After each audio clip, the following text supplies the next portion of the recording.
where we talk about Kobe Bryant getting his first statue in front of Crypto Arena. Now, you'll notice in the ticker how I put 2 instead of like the actual word 2. That was on purpose, representing Gianna Bryant, rest in peace, and all the other people that were involved in that helicopter crash. And the statue of Kobe's finally been revealed. I mean, we knew he was getting a statue, but I didn't know he was going to get 3 of them.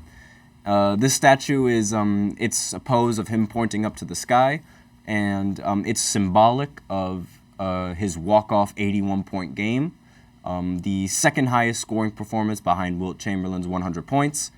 And as a result, because of Kobe being like such an inspiration and such a popular basketball figure, the Lakers are giving him 2 more statues.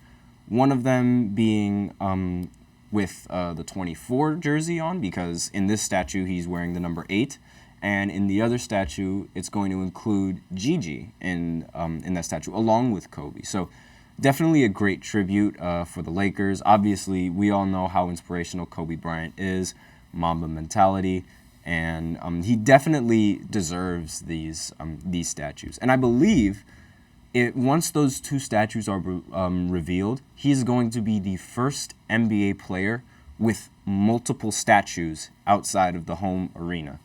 If I remember correctly, Michael Jordan, he only had 1, Shaq only has 1, Magic only has 1, Bill only has 1, Larry only has 1. So similar to how they retired both of Kobe's numbers and how Kobe stands alone in that category as being the only NBA player with multiple jerseys retired for one franchise, he's going to break this record again. He's going to break another record again. And even in his death, it's like he's constantly breaking records. It's amazing. And he, without a doubt, deserves all of these statues. Greatest Laker of all time. Yes, he is the greatest Laker of all time. Many people don't believe that, however. For some reason, ever since Kobe retired, his rankings in the top 10, they've dropped down like significantly. Like before, when he was in the league, everybody was saying that he was top 2, top 3 all time. But now, people are reluctant to even put him in the top 10. And I can't understand this. And like, when everybody was growing up, who were they screaming when they were throwing a paper ball in the trash bin? They were screaming Kobe.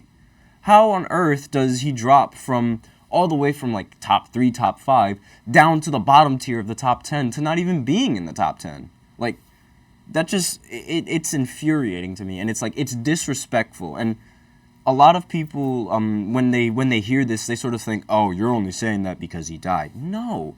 People were saying this when he was alive and when he was playing the game. It's disrespectful.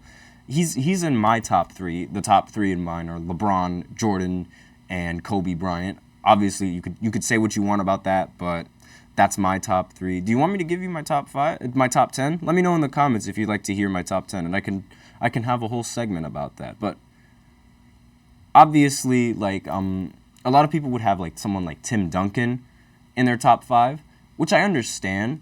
But you also have to understand that Tim Duncan played with a lot of legendary players. He played with David Robinson, Tony Parker, Manu Ginobili, Kawhi Leonard, and again, Hall of Famers. Great Spurs team. The Spurs were a very dominant team in the West, and they always had to, the Lakers with Kobe always had to get past the Spurs in order to even make championships. So with that in mind, putting Tim over Kobe, I personally don't agree with that. Like, Kobe had way less help on the Lakers for most of the time. I'm not going to say all the time, because he did have Shaq, he did have Pau, he had great role players as well on those championship runs. But in general, the team just wasn't really there for the Lakers.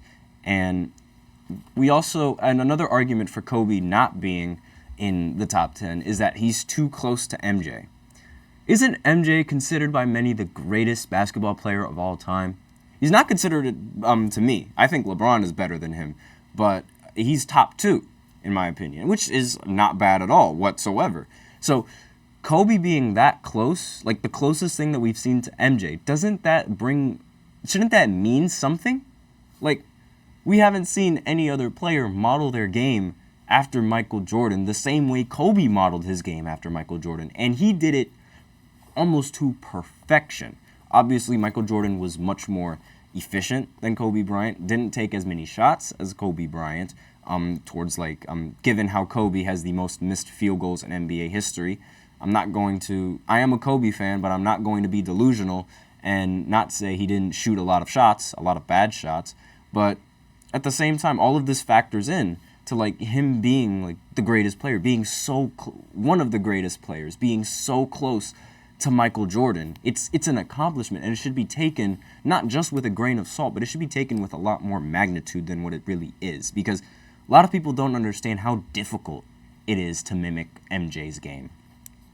And since we are, a lot of people also didn't like the statue, so I'm going to talk about the statue itself. A lot of people thought that the statue, it was horrible because like it didn't really look like Kobe, but they tried their best, and like I'm not going to hate on a statue, because the point of the statue is to remember somebody's legacy. He's been solidified already. So it's not so much on how it looks, but what they did. That's what I value more than like the actual appearance of the statue. And not only that, but he's getting two more. So maybe they can do a better job with the other two. And since we are talking about the Lakers, I might as well go ahead and bring up their recent game on Mamba Day, going against the Denver Nuggets. It is a Western Conference Finals rematch. The Nuggets swept the Lakers in the previous year, last year technically, and there was a lot of bad blood between these teams, especially between the coach and LeBron. So I thought LA was going to pull through with this. I really did, because I'm very superstitious. I thought the Mamba mentality was going to flow through the entire Lakers. Obviously, that's not what happened. It flowed through the Denver Nuggets instead. Really. They weren't missing any shots. They were phenomenal. Jokic almost got a triple-double this game, so I was really close in that prediction, saying he was going to get a triple-double as always. He ended the game with 24, 9, and 13. Jamal Murray also had a big game as well, ending the game with 29 and 11. And, excuse me, Michael Porter Jr. also showed up, dropping 27 points. So on the Lakers' end, we have LeBron. He ended the game with 25, 9, and 7. Anthony Davis had 32, and Austin Reeves ended the game with 15 and 10. There was no D'Lo in this lineup, so they were definitely missing that offense. I feel like if D'Lo was in the lineup, the game would have been a lot closer, because they were missing that offensive production that D'Lo brings to the team. Like, ever since he was involved in trade rumors, he has been balling. He has been playing out of his mind, and that production is what the Lakers need in order to make a deep playoff run. And we'll see if they can make a deep playoff run. They did it last time, but again, they could have gotten so much better if they had worked like at the trade deadline trying to get DeJounte Murray, but I digress. I can't really say much about the rest of this Lakers team, and I can't really put the blame on the bench this time, or like any of the rotation players, because they did their part. It was the main three that actually didn't really do that well this game, in my opinion. And LeBron shot 9 for 20 in this game. Austin Reeves went 6 for 16, and Anthony Davis went 14 for 27. Obviously, those three shot the ball way more than the rest of the rotation players. So with that in mind, they need to be a lot more consistent if they are going to take all of those shots.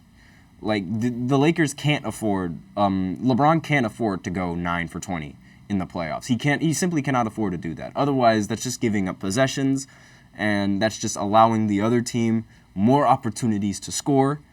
And they all took a lot of shots. Like, they took all of the shots for this team. And so I can't really put blame on anybody else in that rotation, because they weren't really getting the ball enough. I mean, can you blame them, though? Given how LeBron, he always has to perform. He always has to have a big game. Anthony Davis always has to have a big game. D'Lo always has to have a big game in order for the Lakers to even stay afloat. And that is not something that I think is reliable.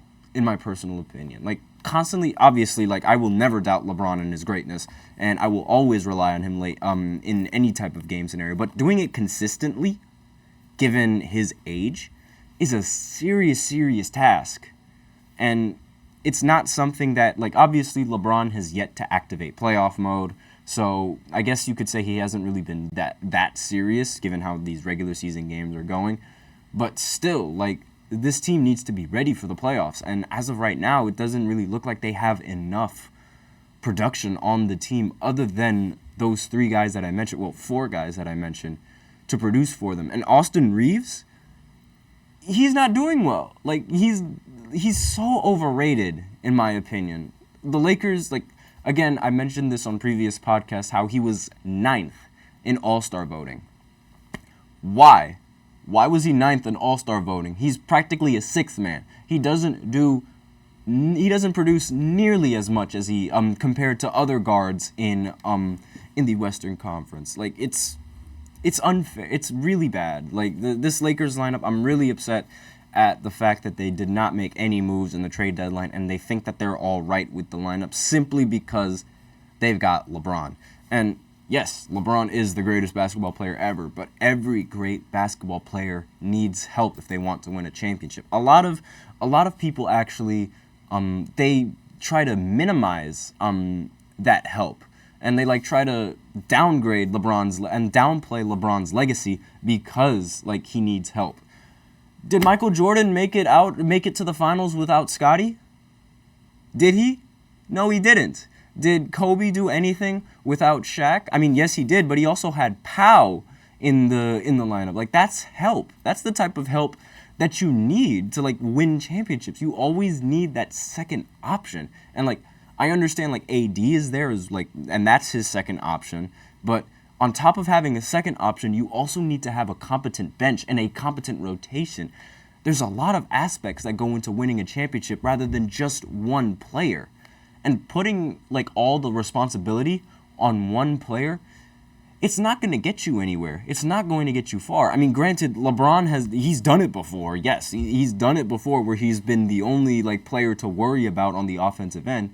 But he is the oldest player in the league. They can't keep banking on LeBron to carry them the way they expect him to carry him. Like, it's ridiculous, and he gets criticism for it. And like, he's the oldest player in the league. But I digress. And with that, we're out of time for this second segment. So go ahead and get ready to tune in for the third segment, where I talk about a little bit of a recap of some of these games that went down. And the biggest game that I'm actually going to talk about is the Warriors going up against the Pacers. How I mentioned in the previous podcast how the Warriors needed a big game to keep this winning streak alive, and they ended up beating them in a big way. So I will be right back after this short break to talk about the games, so stay tuned.